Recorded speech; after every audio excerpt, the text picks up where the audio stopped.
ئەوڕۆ کەمپینی هەولێر بەدەر لە هەموو بۆچوونە سیاسیەکان کەمپینی هەولێر وەکو هەولێری میهرەبان کە هەمیشە خەڵکی ئەو شارە بەخواپێدا و بە هەژارەوە بە هەموو چین و توێژەکان لە هەموو ئەو بابەتانەی کە پێویستی کردیە هەڵوێستێکی نیشتیمانی مرۆیی گەورە و ئەخلاقیان نیشاندا. هەولێری میهرەبان دەیەوێت جارێکی دیکە لە خزمەتی خوشک و برایانی ڕۆژئاوادا بێ کە ئەوڕۆ پێویستیان بە ئاوڕێدانەوەی زیاتر هەیە.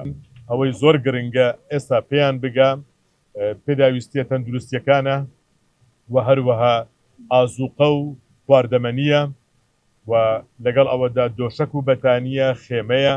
ئەوە پێداویستیە سەرەتاییەکانن داواکارین لە هاوڵاتیانی خۆشەویستیش بەڕاستی نەخۆیان زەحمەت بدەن نەتیمەکان زەحمەت بدەن پێداویستی بەکارهاتوو نەهێن.